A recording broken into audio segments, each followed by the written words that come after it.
Naofumi was an ugly, pathetic, lonely virgin loser who wasted all his life shaking his cucumber while keeping watching anime. He don't know and friends and even his parent don't give a about him. So, one day he decided to visit library. While reading fanfiction at the library, he stumbled across a strange book about heroes. As he flipped through it, the book began glowing, and before he could even react, he was isekaid to another world. When Naofumi arrived, he saw 3 other guys there too: Ren, a serious dude with a sword, Matoyasu, a flashy spear guy, and Itsuki, a bow user who looked like he had no clue what he was doing. A group of mages explained they had summoned the 4 of them to become cardinal heroes and save the world from the waves, hordes of monsters that would destroy everything if left unchecked. Each of them was given a legendary weapon, sword, spear, bow, and shield. Naofumi quickly realized he got the most pathetic weapon like his pathetic life. The shield was purely defensive, making him seem useless. While the other heroes were surrounded by warriors eager to join their parties, no one wanted to team up with Naofumi. Feeling like he had no chance, he was relieved when a stunning red-haired woman named Mine offered to join his party. Since Naofumi was the odd one out, the king gave him extra gold to help him on his journey. With that, they set off to begin their adventure. At first, things went okay. Naofumi and Mine started fighting slimes in the fields. He leveled up his shield by absorbing the remains of the monsters they defeated.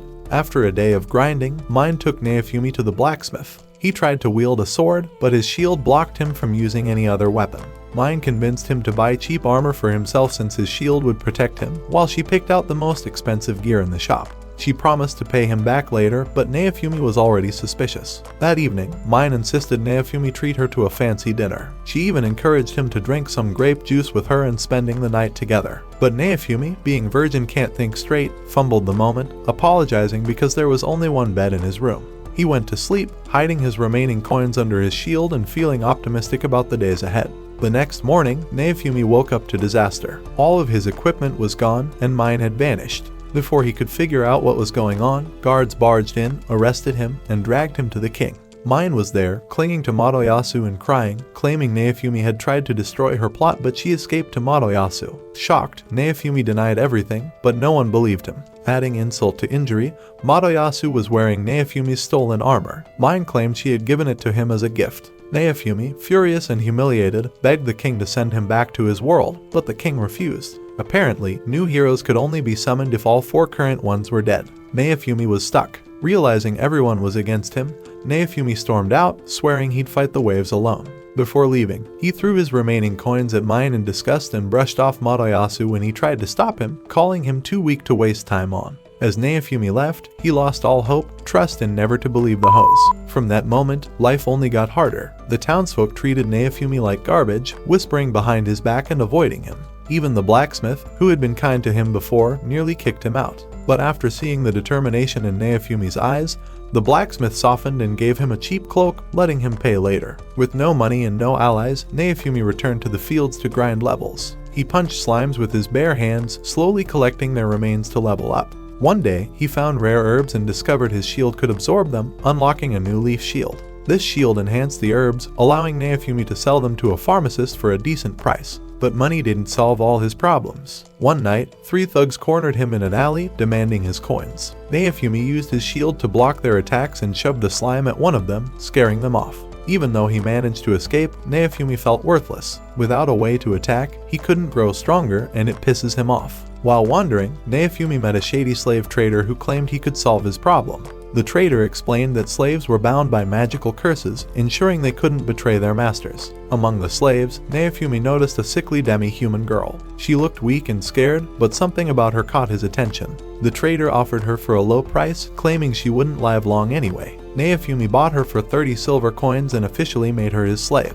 The girl's name was Raphtalia. She was terrified of everything and barely able to speak. Naofumi pushed her to fight slimes despite her fear. At first, she couldn't land a hit, but after a lot of shouting and encouragement, she finally managed to kill one. Though weak, she began to gain experience, and Naofumi told her she would become his sword while he protected her with his shield. Later, Naofumi took Raphtalia to eat. He ordered the cheapest food for himself and got her something better, noticing how her eyes lit up when she saw it. Tears filled her eyes as she ate, overwhelmed by the kindness. Naofumi, however, realized he still couldn't taste anything, a reminder of how bitter and numb he'd become. As they continued grinding, Raphtalia opened up about her past. She revealed that her parents had been killed during a wave, leaving her traumatized and full of nightmares. One night, she woke up screaming for her parents, and Naofumi held her close, trying to calm her down. He promised to protect her and help her grow stronger so she'd never feel helpless again. The next day, Naofumi met the pharmacist again, who suggested he sell medicine instead of raw herbs for more profit. Naofumi borrowed tools and began crafting higher quality medicine. Later, he noticed Raphtalia wagging her tail while watching kids play with a ball. Pretending she wasn't interested, she looked away, but Naofumi saw through her and bought her one anyway. As night fell, Naofumi tried renting a room at an inn, but the merchant declined, calling him worthless piece of shit. Frustrated, Naofumi threatened him, saying his face could look even worse if he didn't cooperate. So the merchant agrees. As time went by, Naofumi kept helping Raphtalia. He gave her medicine every day and sold whatever they could find to make money. Slowly, they began going deeper into the forest to get stronger. One day, they came across a rabbit. Naofumi told Raphtalia to kill it, but she froze, saying she didn't want to hurt it.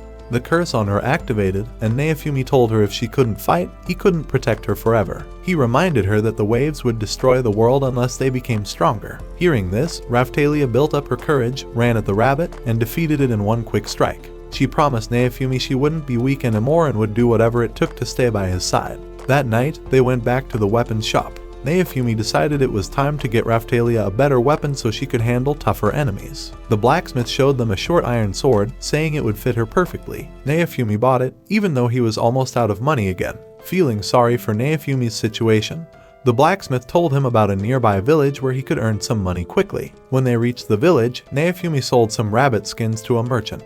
He asked if there was anywhere nearby to find valuable materials. The merchant told him about a coal pit where they could collect ores to sell. Naofumi decided to check it out. Inside the cave, Naofumi noticed his shield had new abilities. One of them turned it into a rope shield, which he tested by casting an airstrike shield. Although he thought it was impressive, he acted like it wasn't a big deal when Raphtalia saw him. As they went deeper into the cave, Raphtalia asked what she should call him. Naofumi told her she could call him whatever she wanted.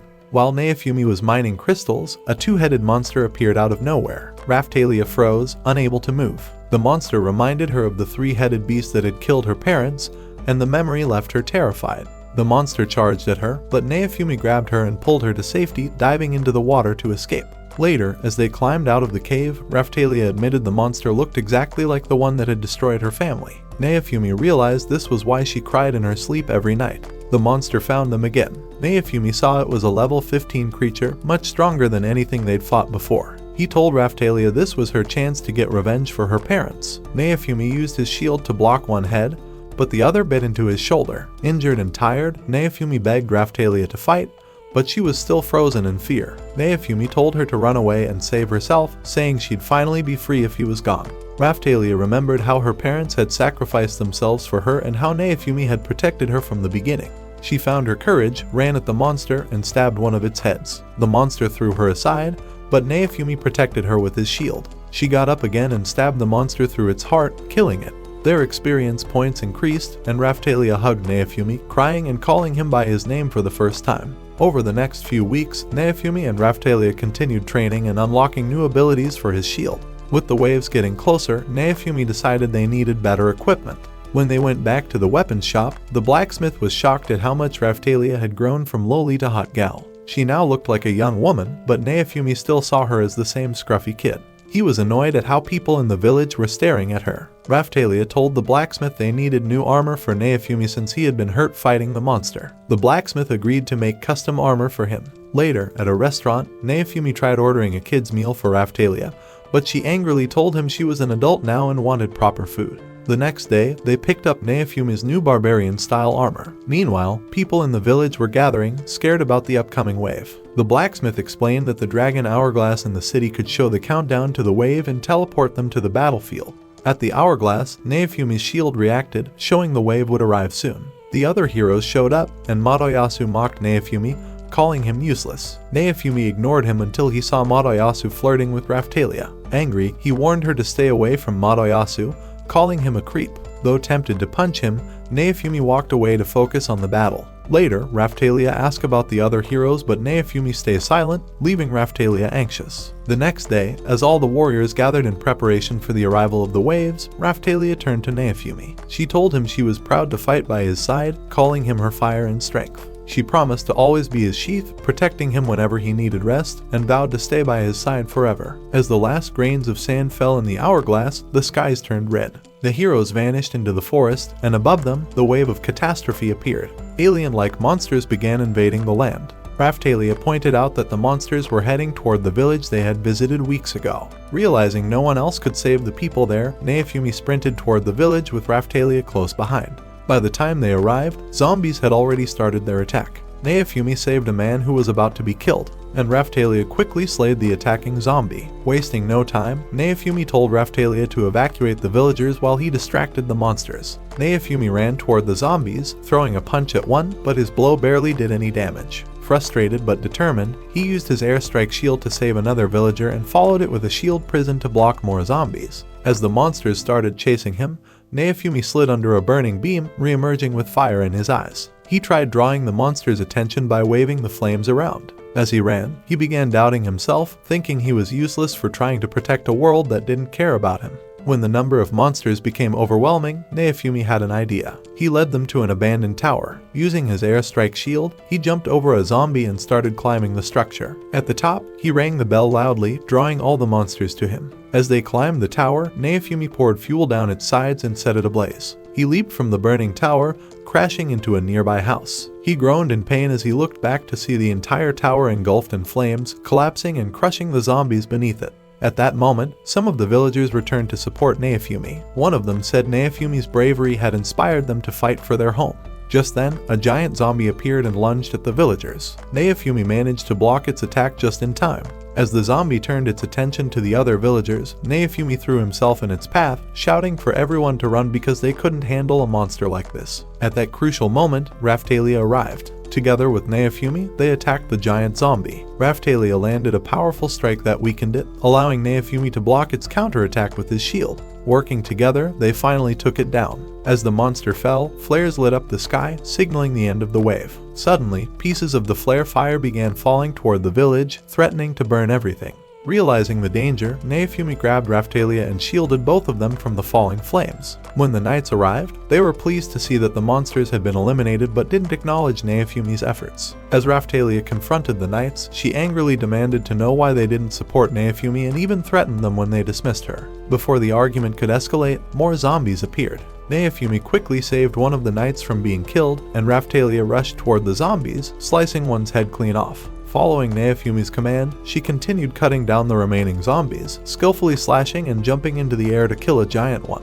Meanwhile, elsewhere in the forest, the other heroes were fighting their own battles. Madoyasu unleashed a lightning spear to defeat a monster lion. Confident and unaware of the chaos Naofumi had faced, he thought the wave was an easy challenge. Back in the village, the danger was finally over. The skies cleared, and the remaining villagers gathered to thank Naofumi for saving their lives and their home. Some called him a hero, but Naofumi, still bitter about the way he had been treated, told them to leave him alone. After the villagers left, Raphtalia became emotional. She thought about how they had saved the village and wished someone had been there to rescue her parents the same way. Overcome with sadness, she started crying. Naofumi sat beside her, gently comforting her. That night, the castle was full of cheering and celebration. Everyone was happy after the victory over the wave. There was food, music, and laughter, but Naofumi sat alone in the corner, angry and uncomfortable. He didn't want to be there but came only because the king promised to reward the heroes with money. Raphtalia walked up to him with food, trying to make him eat, but Naofumi refused. He told her he would rather drink his own vomit than eat castle food.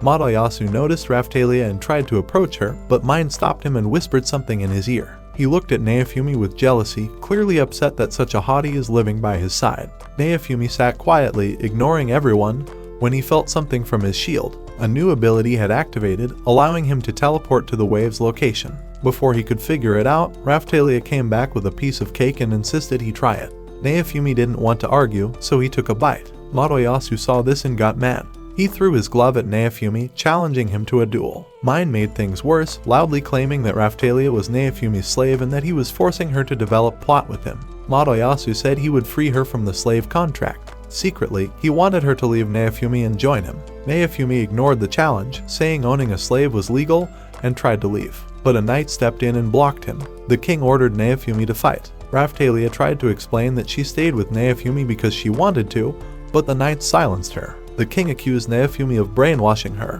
Naofumi quickly realized that this was all a trap to humiliate him in front of everyone. Left with no choice, he agreed to the duel. That night, Naofumi tried to prepare himself. He picked up a sword, but the system shocked him, warning that he could only use his shield. Angry and feeling helpless, Naofumi decided to rely on his shield and think of a clever plan to win. The next day, the arena was packed with people eager to watch the duel. Madoyasu stood confidently, mocking Naofumi and calling him weak. Naofumi ignored him and focused. As the fight began, Naofumi charged at Madoyasu, slamming into him with his shield. But Madoyasu's spear blocked every hit, and he wasn't hurt at all. Madoyasu laughed, saying Naofumi had no chance. Furious, Madoyasu used his chaos spear and managed to cut Naofumi's arm. Even though he was hurt, Naofumi didn't give up. He punched Madoyasu in the stomach, revealing that balloons were biting him. Naofumi had secretly attached them to Madoyasu's body to use them as weapons. Madoyasu got even angrier and tried to finish the fight with a strong attack. Naofumi blocked it with his airstrike shield and trapped him inside a shield prison. While Madoyasu struggled, the crowd booed Naofumi, calling him a coward for not fighting fairly. Naofumi released Madoyasu and told him to surrender. Madoyasu refused, so Naofumi threatened to ruin his face so badly no one would recognize him. Before Naofumi could act, a gust of wind knocked him back. Mine had used magic to interfere, cheating to help Madoyasu. Taking advantage of this, Madoyasu used a lightning spear, piercing Naofumi's shield and knocking him down. Declaring himself the winner, Madoyasu walked away, smiling as the crowd cheered for him. Naofumi, still on the ground, accused Mine of cheating. The crowd stayed silent. The king congratulated Madoyasu, ignoring Naofumi's complaint. At that moment, Naofumi realized Mine was the princess. The duel, the accusations, and everything else were part of a plan to destroy him. The king wanted Mine to marry Madoyasu and saw Naofumi as a threat. The minister announced that Raphtalia's slave crest would be removed. A potion was poured over it, making it disappear and breaking her contract with Naofumi. Mine tried to lead Raphtalia away, but Raphtalia resisted. Naofumi was furious. He threw his shield in anger, but it reappeared on his arm. His rage triggered a curse ability in his shield. Raphtalia broke free from Mine and walked up to Madoyasu. She slapped him and told him to stay out of her life. She said Naofumi had always treated her well and only used the curse to help her overcome her fear. Mine, furious, tried to hit Raphtalia, but Ren and Itsuki arrived and stopped her. Ren accused Mine of cheating, saying no one spoke up because they were afraid of the king. Raphtalia turned to Naofumi and told him she still wanted to stay with him, even without the slave contract. Naofumi, angry and hurt, pushed her away and told her to leave. Raphtalia refused, saying she believed in him and would always stay by his side. Naofumi shouted that he didn't need anyone and tried to rip off his shield. Raphtalia stopped him, saying the shield wasn't a curse but a gift that had saved many lives, including hers. Naofumi argued that he wasn't a hero and never wanted to save anyone, but Raphtalia saw through him. She told him he had a good heart, even if he pretended not to care. Raphtalia promised to be his sword and follow him no matter what. Her words softened Naofumi's anger. He realized how much she had grown, not just emotionally but physically. She wasn't the scared little girl he remembered but a strong, determined young woman. Raphtalia promised to stay with him forever and they embraced. For the first time, Naofumi felt like someone truly cared for him. The next day, Raphtalia brought Naofumi food from the castle. As he ate, he realized he could taste food again for the first time in ages. Curious, he asked how she had grown so quickly. Raphtalia explained that demi-humans like her grow and mature rapidly as they level up, which made people see them as strange. Naofumi listened quietly, finally feeling some hope. The king announced rewards for the hero's efforts after the wave. Madoyasu was given 4,000 silver coins, while Itsuki and Ren each received over 3,000 silvers. When it was Naofumi's turn, the king insulted him and offered only 500 silvers, saying he didn't deserve more because he lost the duel to Madoyasu. Itsuki defended Naofumi, saying the duel wasn't fair since Mine interfered. Mine tried to deny it, but Itsuki called her out as a cheater. Ren also backed Naofumi, pointing out that he saved the nearby village during the wave and deserved recognition for that. Reluctantly, the king agreed to give Naofumi the small reward but ordered him to leave, insulting him further. Naofumi, furious, wanted to argue but stopped when Raphtalia told him they didn't need to stay in such a hostile place. She said they should leave and focus on moving forward. Naofumi agreed and left the castle with her. After leaving, they went to the slave merchant. Raphtalia asked to renew her slave contract with Naofumi to make sure she could stay by his side. Once the contract was completed, Naofumi unlocked a new ability called the Slave User's Shield. While at the shop, Naofumi noticed monster eggs for sale. The merchant explained that these eggs could hatch into creatures useful for meat or other purposes. Thinking it might come in handy, Naofumi decided to buy one. Later, they visited a medicine shop. The owner, grateful for Naofumi's efforts in saving the nearby village, gave him a book of herb recipes as a gift. They also stopped at a magic shop, where the owner gave them a grimoire and explained that it could teach powerful spells if Naofumi could learn its language. Raphtalia suggested they study the language together since they had time before the next wave. Naofumi agreed, seeing the value in learning. A few days later, the egg hatched into a small bird that immediately bonded with Naofumi, treating him as its parent. Naofumi named her Philo. Over the week, Philo grew quickly thanks to Naofumi's growth boost skill. She became a loyal companion, always staying close to him and Raphtalia. While traveling to a nearby village, they discovered trouble. Madoyasu had been made the lord of the village, and Mine announced that new taxes would be enforced. Villagers would have to pay to enter or leave the village. This upset the locals, who said they could barely afford food. Naofumi confronted Mine, calling the taxes unfair. The villagers supported him, which angered Mine. In retaliation, she challenged Naofumi to a race, saying the winner would take control of the village. On the day of the race, Madoyasu bragged about his powerful dragon mount. Philo, annoyed by his arrogance, kicked him into a haystack, embarrassing him before the race began.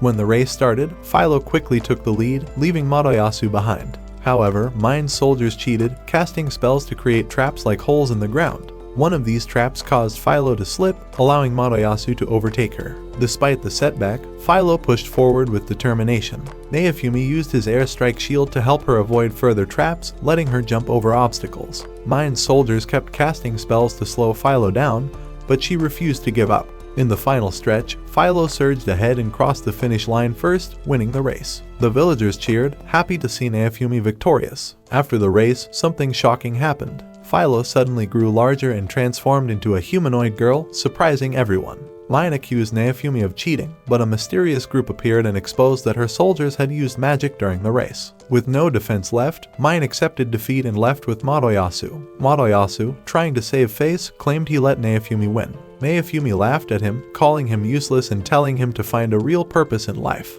The villagers wanted to reward Naofumi for saving their village, but he declined, saying they needed the money to rebuild their homes. Instead, Philo pointed at a carriage, and the villagers gifted it to them. Naofumi accepted, knowing it would help in their travels. While traveling with the carriage, Raphtalia got motion sick and threw up. Naofumi let her rest by a fire that night, thinking about their journey and the map the villagers gave him. The map would allow them to travel across the country toll-free. Naofumi began considering starting a delivery business to help fund their adventures. The next morning, Naofumi woke up to find a plotless Loli sleeping beside him. Startled, he backed away and asked who she was. The girl said she was Philo and that she was hungry. Confused, Naofumi took her to the blacksmith, where she transformed back into her bird form and ate everything in sight. Raphtalia explained that Philo was part of a rare bird species that sometimes developed humanoid forms. These birds were often leaders of their flocks and required a special crest to be tamed. When Naofumi tried to give Philo her crest, she resisted but eventually accepted, forming a new contract with him. Naofumi then asked the blacksmith to make a dress for Philo that wouldn't tear when she transformed. The blacksmith said he wasn't a dressmaker and suggested they visit someone who specialized in clothing. At the dress shop, the dressmaker explained that Philo's outfit would need to be made with magic thread to handle her transformations. The thread had to be created from Philo's feathers to ensure it could adapt to her form. However, they didn't have the materials. Naofumi and his party visited the magic shop to find magic stones for the thread, but the shop owner said she had run out. She promised to restock the stones in a few days. Naofumi, Raphtalia, and Philo were traveling through different villages, looking for ways to make money. One day, they met a villager who said he needed to take medicine to his sick mother in another village. Raphtalia thought this was a perfect chance to help someone and earn something in return. Naofumi offered the man a ride for 1 silver coin, but the man admitted he didn't have any money. Not wanting to lose the opportunity, Naofumi suggested that the man pay with food instead. The man agreed, and they started their journey. To make the trip faster, they left their carriage behind, and Philo carried them to the village at full speed. When they reached the village gates, a guard asked for an entry fee. Naofumi confidently showed his VIP pass and told the guard they didn't need to pay. The guard let them through without further questions. Inside the village, the man led them to his home, where his sick mother was resting. Naofumi prepared the medicine, using his shield to enhance its power. He gave the potion to the woman, and within moments, she was completely healed, standing up as if nothing had been wrong. The man was overjoyed and gave Naofumi food as payment, just as they had agreed. As they left the village, Naofumi began thinking about how he could turn this process into a business. He realized that he could offer rides or services to people who couldn't pay with money and trade for food or other items instead. Over the next few days, he continued this strategy, helping people in need and trading for goods while traveling between villages. At night, he studied his grimoire to learn new spells and abilities, determined to grow stronger. During one of their trips, Naofumi was transporting a merchant. The man mentioned that Naofumi's name was spreading through the villages. People were calling him a savior because he had helped so many sick and struggling people. While this was surprising news, their journey was interrupted when a group of bandits blocked the road. The bandit leader demanded that Naofumi hand over the merchant and his goods. Before the bandits could attack, Raphtalia used her mirage spell to make herself invisible, sneaking around the group. Meanwhile, Philo charged forward and created a powerful tornado, scattering the bandits and ending the fight quickly. Naofumi tied up the remaining bandits and questioned their leader, who admitted that they had been tipped off by another traveler who claimed the merchant was carrying valuable items. The bandit leader also mocked Naofumi, saying no one would believe his side of the story because the castle had already labeled him as the worst hero ever. Instead of letting the bandits go easily, Naofumi decided to scare them. He told Philo to prepare to eat, pretending she was going to devour the bandits. The terrified bandits begged for mercy and offered all their valuables in exchange for their lives. Naofumi accepted their loot and let them go, satisfied with the outcome.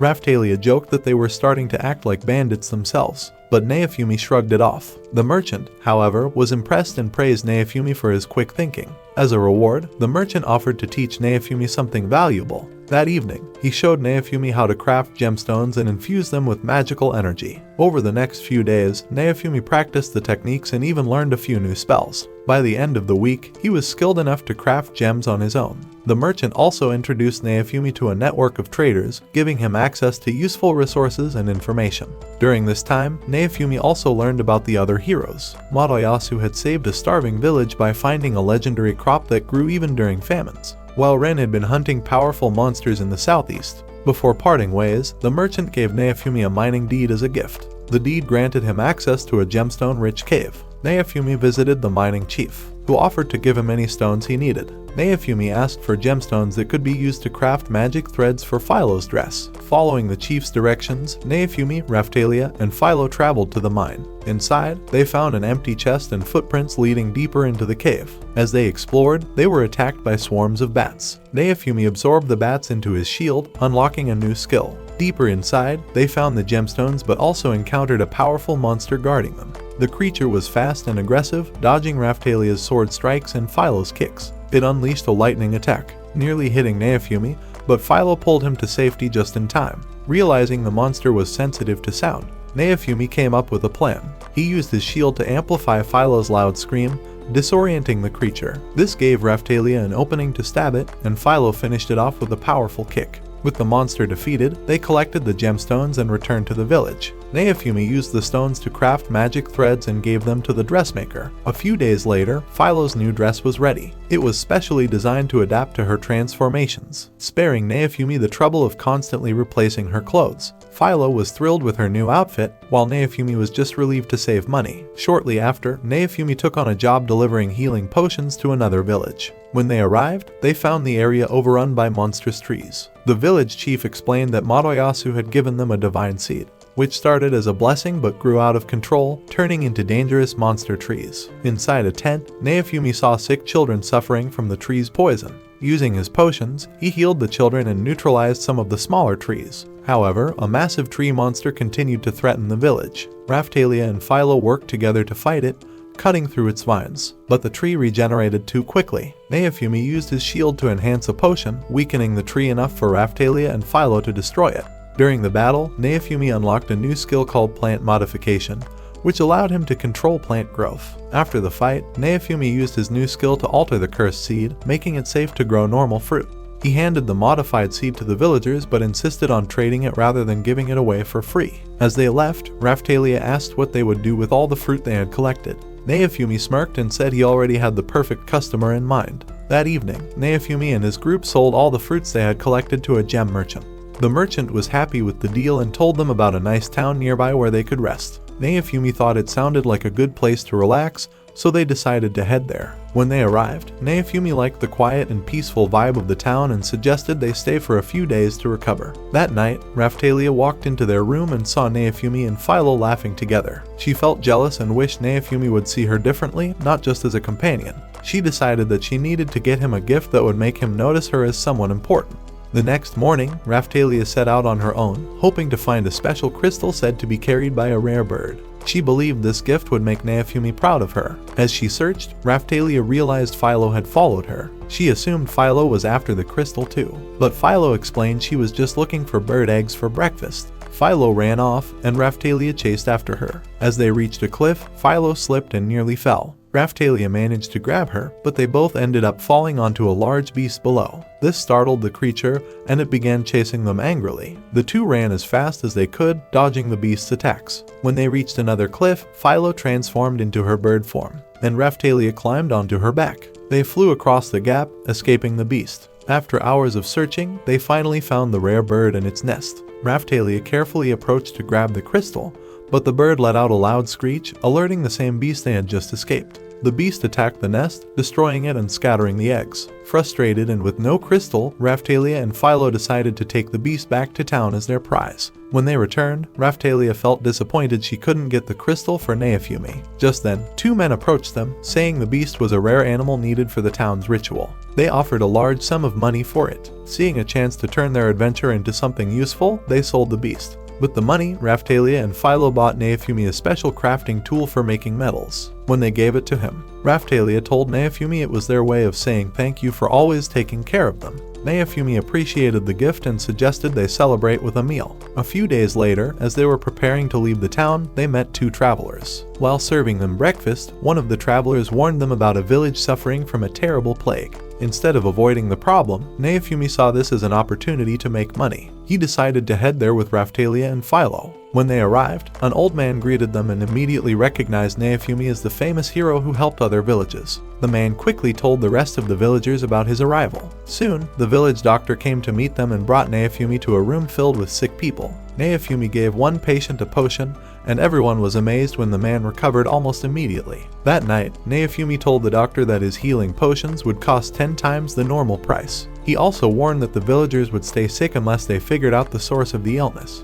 The doctor explained that the sickness started after a dragon had died on a nearby mountain. The dragon's rotting body was poisoning the air and water, making everyone sick. The villagers couldn't burn the corpse because the toxic fumes would kill them. Seeing an even bigger opportunity for profit, Naofumi offered to take care of the problem but raised his fee to 50 times the usual amount. The desperate villagers agreed, and Naofumi set off with Raphtalia and Philo to deal with the dragon. As they climbed the mountain, they encountered many monsters along the way. Instead of wasting time fighting them all, Naofumi used a spell to boost Philo's speed.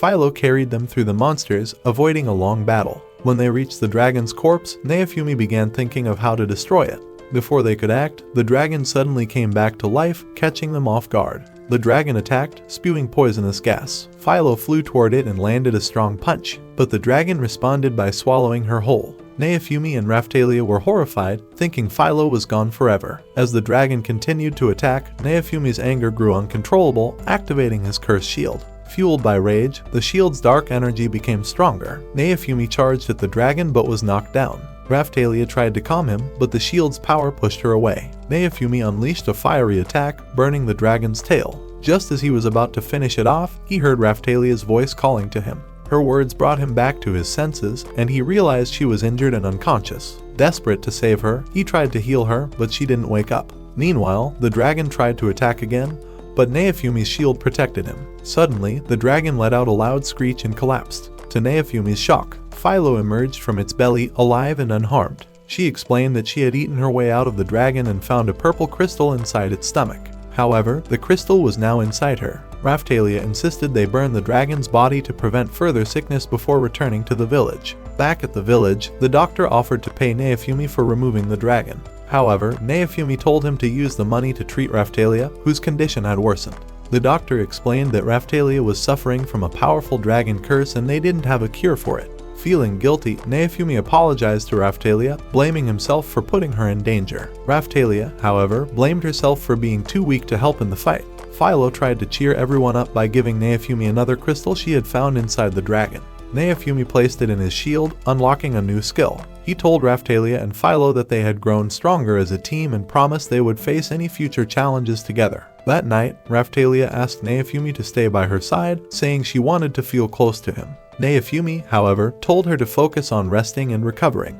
In the days that followed, Naofumi and his group returned to fighting monsters. Although Naofumi worried about Raphtalia's health, she reassured him that she was fine. She told him she enjoyed fighting and cutting through monsters, saying it made her feel strong. One afternoon, Naofumi and his group were traveling through a dense forest on their way back to the city. Raphtalia was unwell, but she didn't complain, pushing herself to keep up. Naofumi was determined to find a cure for her illness. As they moved along, they noticed a young girl nearby surrounded by birds. The birds flew away as soon as they noticed Naofumi's group. The girl seemed calm and not scared at all. Instead of paying attention to Naofumi or Raphtalia, she focused entirely on Philo. She walked up to them and introduced herself as Melty. She said she had always dreamed of meeting someone like Philo and was overjoyed to finally see her. Raphtalia wondered if Melty was from a local village, but Naofumi guessed she might be the child of a noble family because of her refined demeanor. Melty couldn't stop complimenting Philo, saying how amazing she was. Philo, happy to receive all this attention, transformed into her human form. This delighted Melty even more, and she eagerly chatted with her. Meanwhile, Naofumi reminded everyone that their priority was to get Raphtalia to the city for treatment.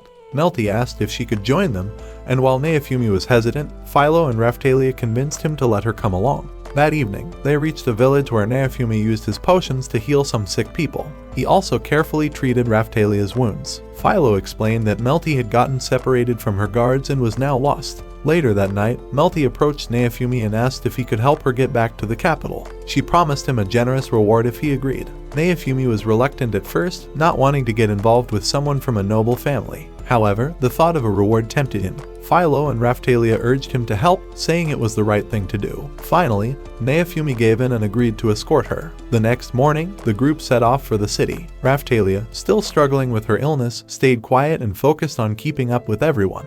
When they arrived at the city gates, Naofumi decided to send Philo with Melty to her home, telling her to come back with the promised reward. Meanwhile, he and Raphtalia headed to the church to find a cure. As they approached, Naofumi noticed something odd. The church had no symbols of the shield hero. This made him suspicious that the church was aligned against him. Inside, the Pope greeted Naofumi warmly and praised him for his performance in the duel against Madoyasu. Naofumi, uninterested in the flattery, demanded the strongest holy water they had to cure curses. A priest handed him a bottle, but Naofumi used his appraisal skill and realized it was a fake. Furious, he accused the church of trying to scam him. Embarrassed, the Pope apologized and ordered the real holy water to be brought out. Naofumi confirmed it was genuine, paid for it, and left without saying another word. As they exited the church, a knight called out to Naofumi, running toward him. Not wanting any trouble, Naofumi and Raphtalia ducked into an alley to hide. Naofumi told Raphtalia to stay hidden while he distracted the knight. He ran off, drawing attention away from her. After a while, Naofumi stopped to catch his breath, but Madoyasu suddenly appeared and threw his spear at him. Naofumi dodged and demanded to know what he wanted. Madoyasu claimed he was there to rescue someone. Naofumi was confused until Madoyasu revealed he was talking about Philo. He called her an angel and said he wanted to make her his second wife. Naofumi mocked him, telling him to grow up. This only made Madoyasu angrier, and he launched another attack, creating chaos in the streets. Mine soon arrived with soldiers and ordered Naofumi and Madoyasu to duel again, claiming it was a royal command. Before the duel could start, Melty appeared and stopped them. She scolded Mine, saying it was against the law to fight in the city. Naofumi was surprised to learn that Melty was Mine's younger sister. Shortly after, Raphtalia and Philo joined them. Madoyasu tried to impress Philo by promising her castles and riches, but Philo was uninterested. She told him she only cared about pulling carriages. Frustrated, Madoyasu accused Naofumi of brainwashing her. Philo, fed up, transformed into her bird form and delivered a powerful kick, smashing his meat, sending Madoyasu flying. Later that evening, back at the blacksmith shop, Naofumi confronted Melty and demanded to know who she really was. She revealed that she was the second princess of the kingdom and the rightful heir to the throne. She explained that her mother, the queen, had sent her to protect Naofumi because the king had treated him unfairly. Just then, a knight arrived to escort Melty back to the castle. Philo was heartbroken to see her new friend leave, and Melty looked equally sad, wishing she could explain everything to Naofumi. Later, Philo asked Naofumi why he wouldn't listen to Melty. He dismissed her, saying it was an adult matter and warned her to avoid Melty from now on. Hurt, Philo ran off crying but returned shortly after to tell him that some men wanted to see him. The men were knights from a village Neofumi had saved during the last wave. They wanted to join his team and fight by his side. Neofumi refused, saying he didn't need anyone's help. The knights pleaded, saying they were inspired by his bravery. Neofumi finally agreed, but only if they bought his old junk for 50 times its value. Desperate, they agreed to his terms. Later, Neofumi noticed strange symbols on Raphtalia and Philo's stats. The blacksmith explained these meant they were eligible for a class upgrade, which would make them stronger. However, the upgrades could only be done at the church. Neofumi took them to the church the next day, but a priest informed him that upgrades for his party were forbidden by royal order. Frustrated, Neofumi left. The slave merchant suggested they could get the upgrade in another country where other hourglasses existed. However, the journey would take weeks, and with the next wave only 10 days away, Neofumi decided to focus on preparing their gear instead. The merchant directed them to the city sewers to test their new weapons. In the sewers, they encountered a giant crocodile monster. Neofumi blocked its attack with his shield while Raphtalia slashed its tail.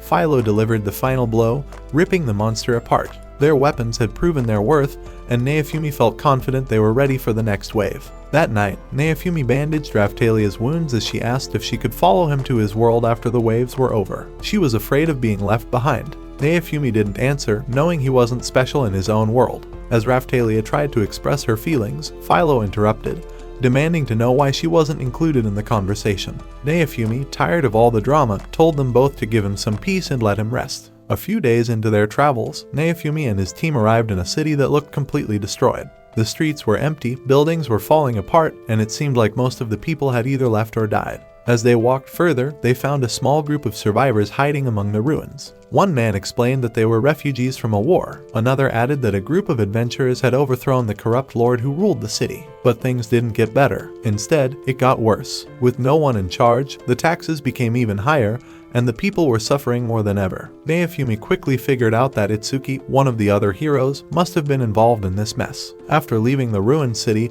Neofumi and his group returned to their town. Hungry from the journey, they stopped at a restaurant for lunch. While they were eating, Neofumi noticed Itsuki and Ren sitting at another table, looking serious. Itsuki's group was talking about a recent mission they had taken.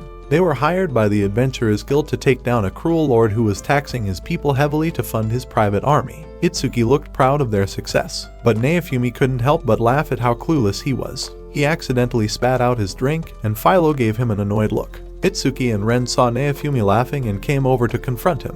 Itsuki accused Neofumi of making fun of them and even suggested that Neofumi was pretending to be a hero and stealing their jobs. Neofumi rolled his eyes and told Itsuki to stop acting dumb.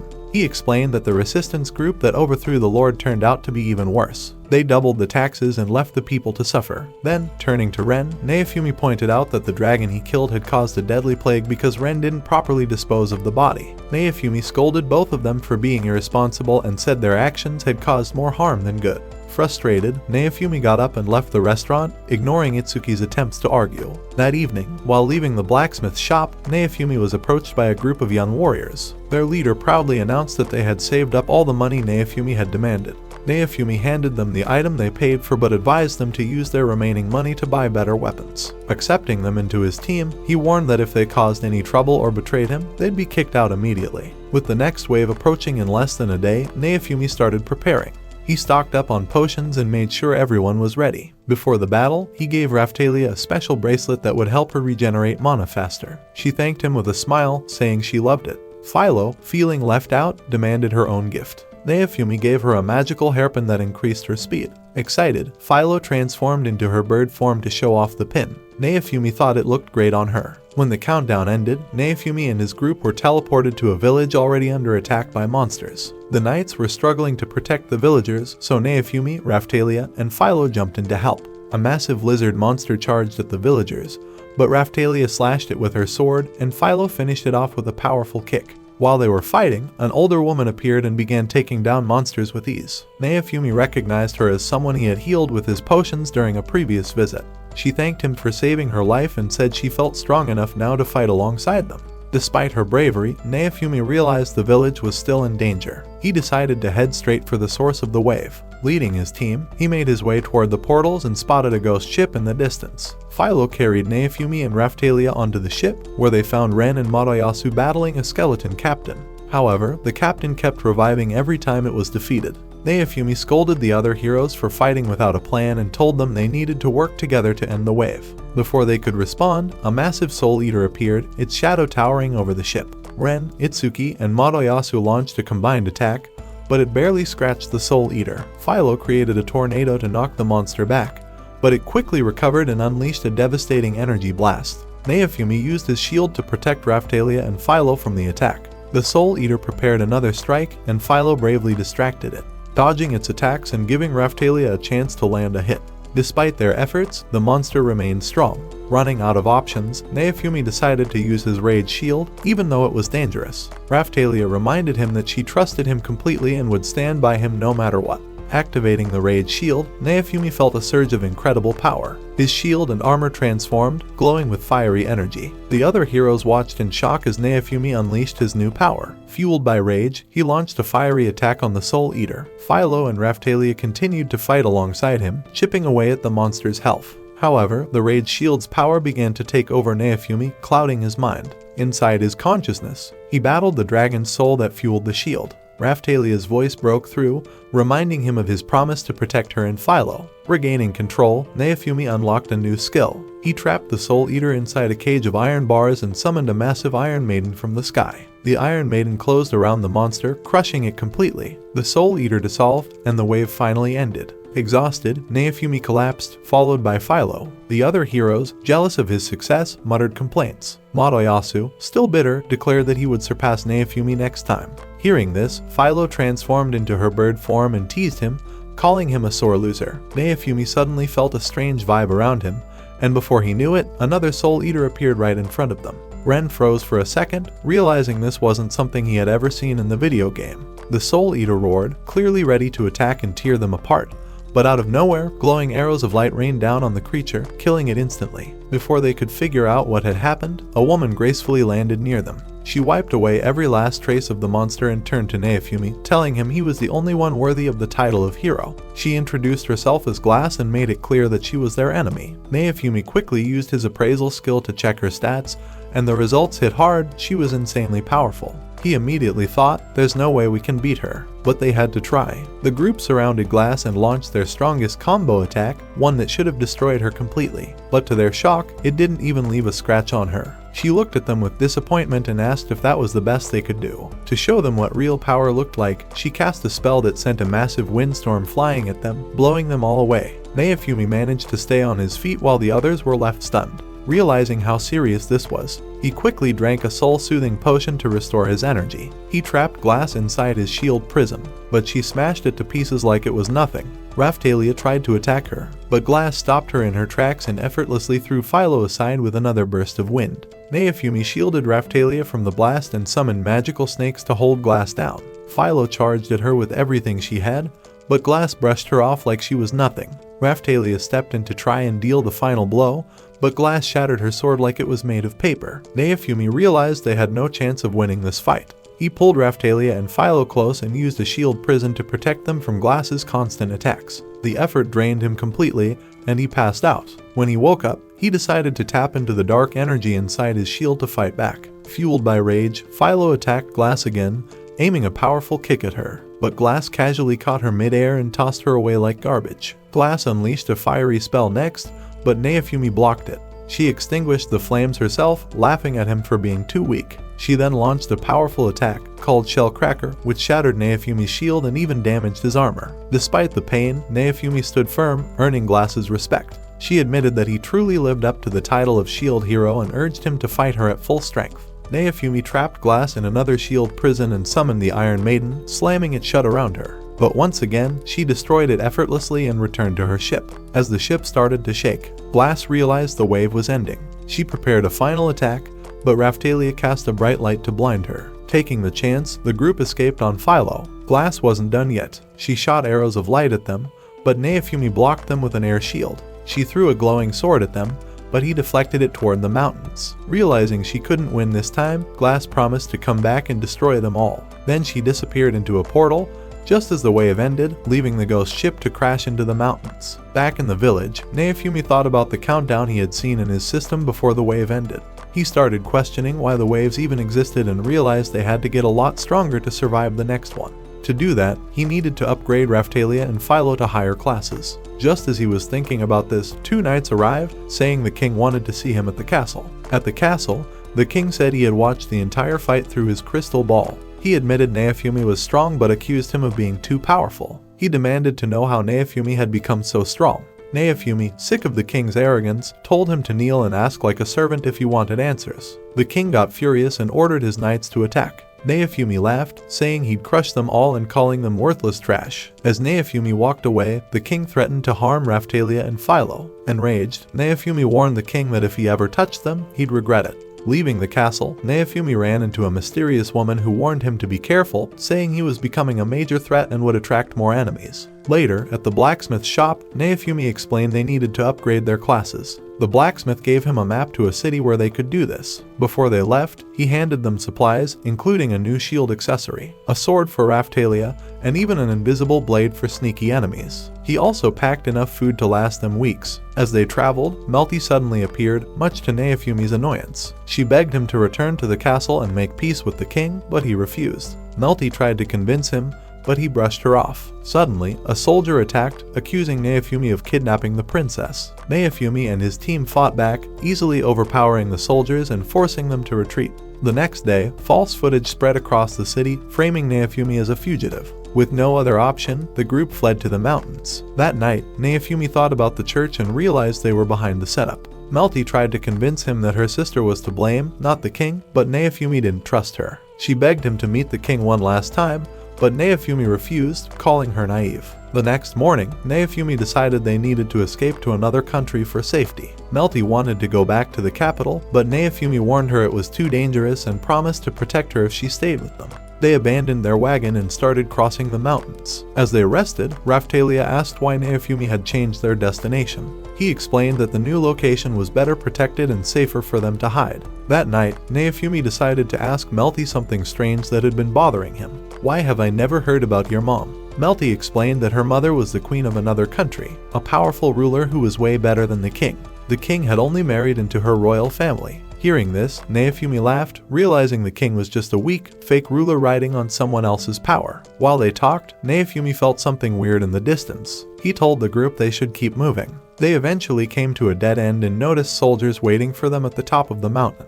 Neafumi suggested they find another path. As they turned back, part of the trail crumbled beneath Melty, and she almost fell off the edge. Neafumi grabbed her just in time, but the noise gave away their location to the soldiers. With no time to waste, the group ran toward the edge of the mountain. When they got there, Neafumi realized it was another dead end. Suddenly, Itsuki showed up and demanded that Neafumi hand over Melty. Neafumi refused, saying he never kidnapped her in the first place. Madayasu accused him of lying, but Melty jumped in to explain the truth. She said she had asked Neafumi to protect her because someone was trying to kill her. She even begged the heroes to work together as a team to stop the plot against her. Before anyone could respond, Mine stepped in and claimed Melty had been brainwashed by Neafumi's shield. She even said the church had proof that the shield hero was the devil himself. Madayasu immediately believed her, saying that this explained why Neafumi had stolen Philo and Raphtalia from him. Raphtalia tried to defend Neafumi, but Ren also insisted Neafumi should let Melty go if she wasn't brainwashed.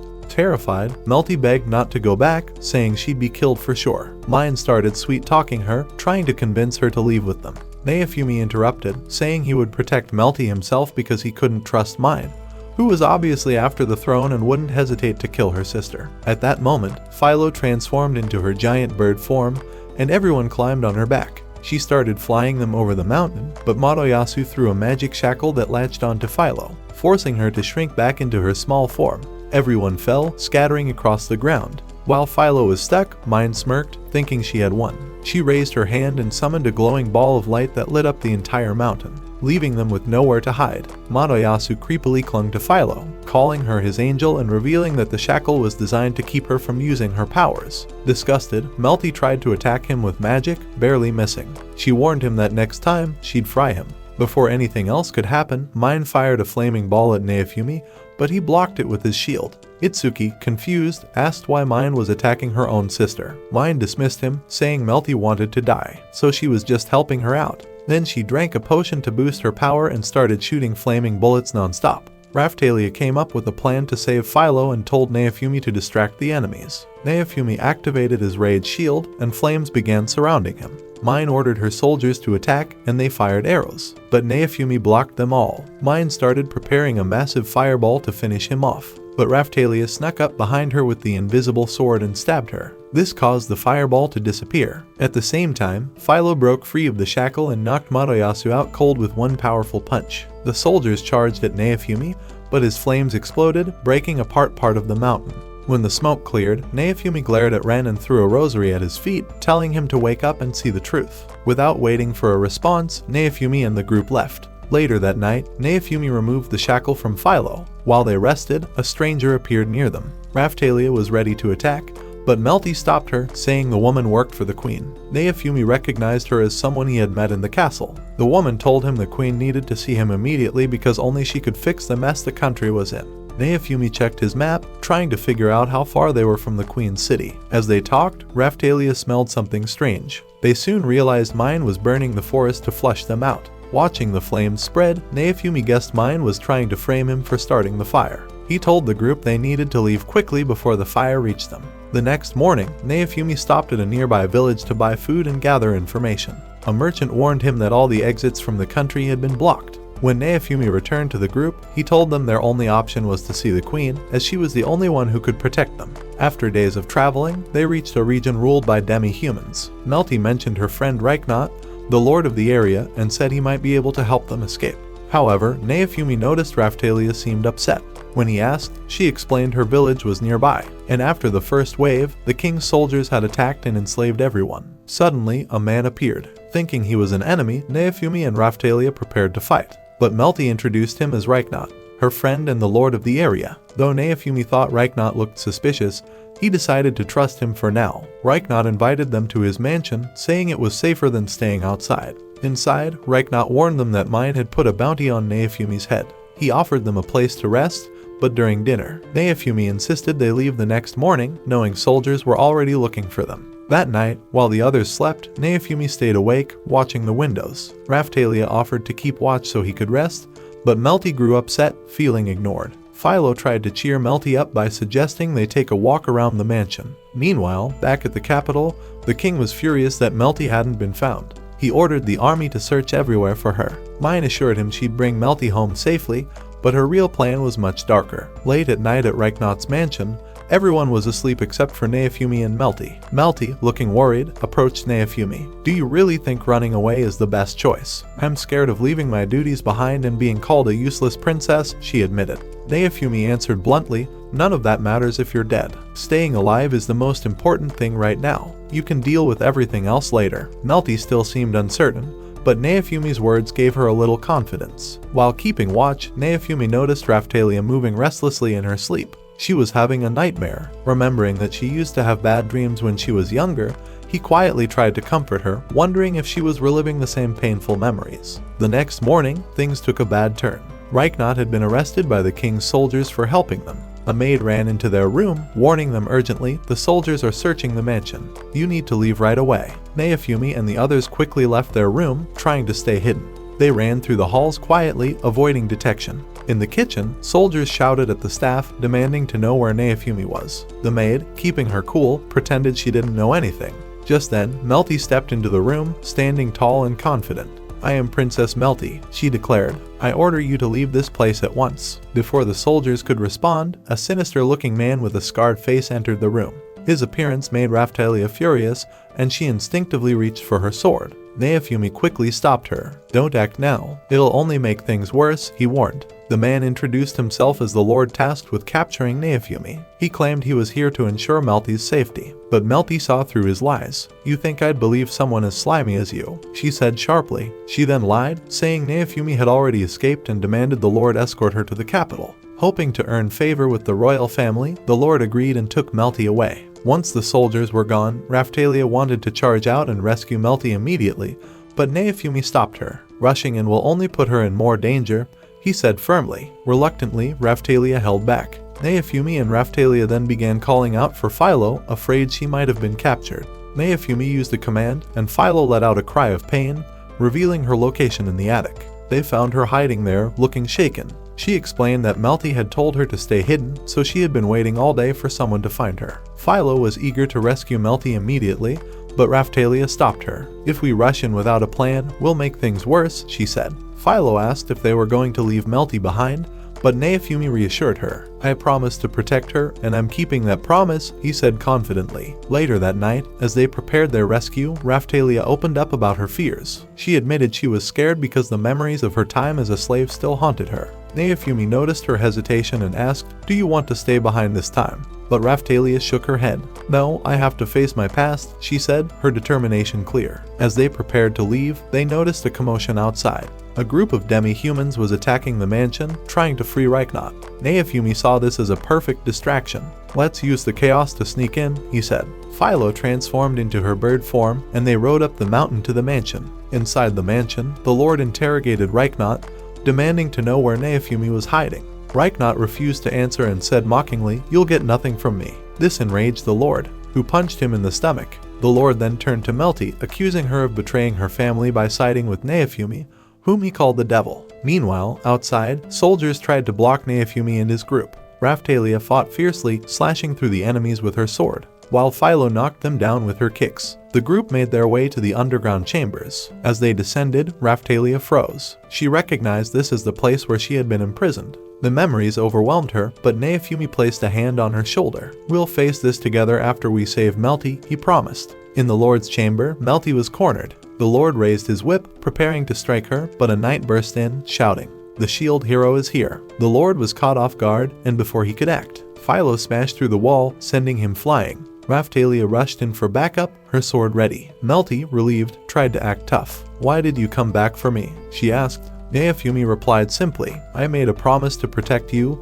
and I keep my promises." Realizing how much they cared, Melty finally thanked them.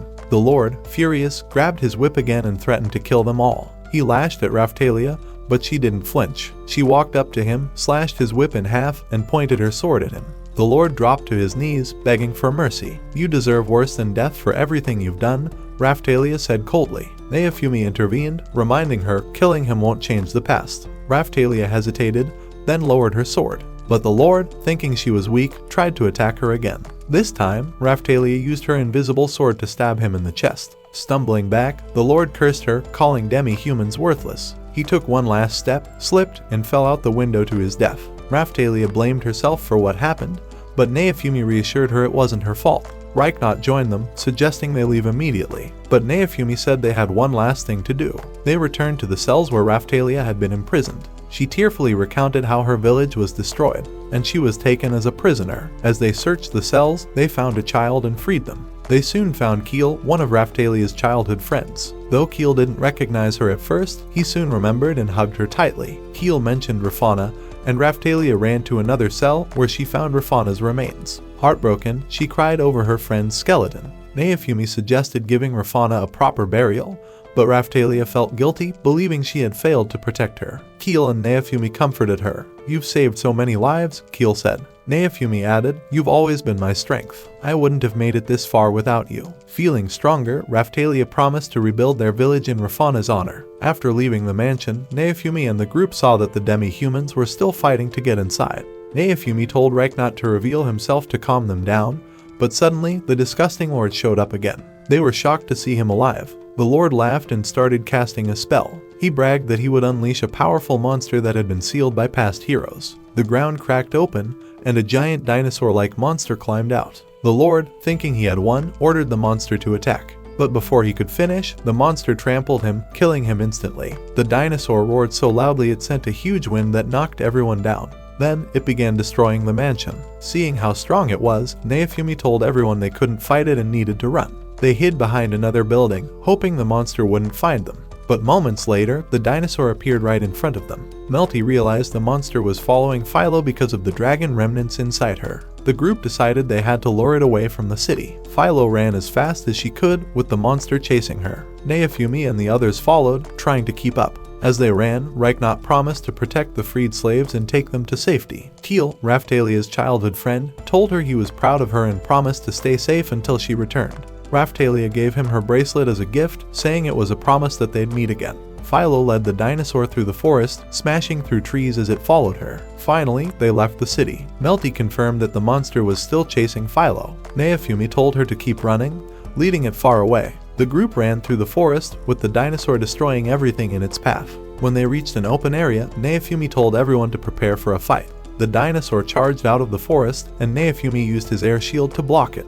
But the monster smashed through the shield with no problem. Philo attacked it with a powerful kick, and Melty launched a magic blast, but neither attack worked. Raphtalia tried to slash the dinosaur with her sword, but it didn't leave a mark. Philo asked Naofumi to back her up. She flew high, using his shield for support, and landed a heavy blow, but the monster barely moved. It stomped the ground, causing it to crack and shake, throwing everyone off balance. Raphtalia charged through the destruction, but the dinosaur's tail knocked Naofumi to the ground. Naofumi, now face to face with the monster, thought about using his rage shield. Just as he was about to activate it, a voice stopped him. Melty pointed out that they were surrounded by a magical field. Naofumi felt trapped and wondered who had cast it. Then, a group of Filolials rushed out of the forest, surrounding the dinosaur. Naofumi had no idea what was going on. Suddenly, a massive bird flew down from the sky and landed gracefully. It was the Filolial Queen, Victoria. She told everyone to step back and let her handle the monster. Victoria calmly told the dinosaur to leave,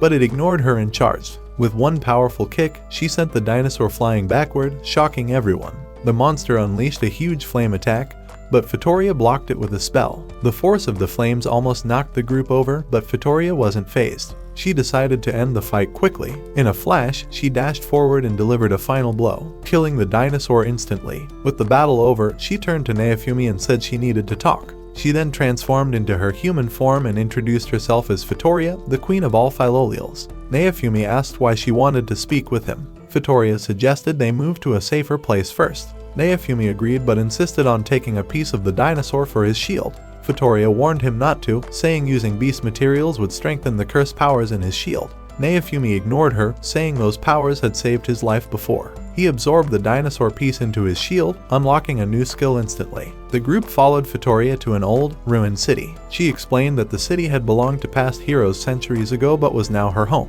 Naofumi felt it was a safe place and suggested they rest there. That night, he made dinner for everyone. But as they ate, a group of Filolials appeared, begging for food. Naofumi sighed and made more soup for them. After dinner, Victoria asked to speak with Naofumi alone. As they walked through the city, she asked how the dinosaur had been freed. Naofumi explained the situation. Victoria revealed she had come because she sensed a new Filolial Queen candidate nearby. She believed the candidate was Philo. Victoria explained that Philo was special because she was being raised by a hero. She then criticized the current heroes, saying they were acting like selfish fools. Naofumi tried to defend himself, saying everyone hated him even though he hadn't done anything wrong.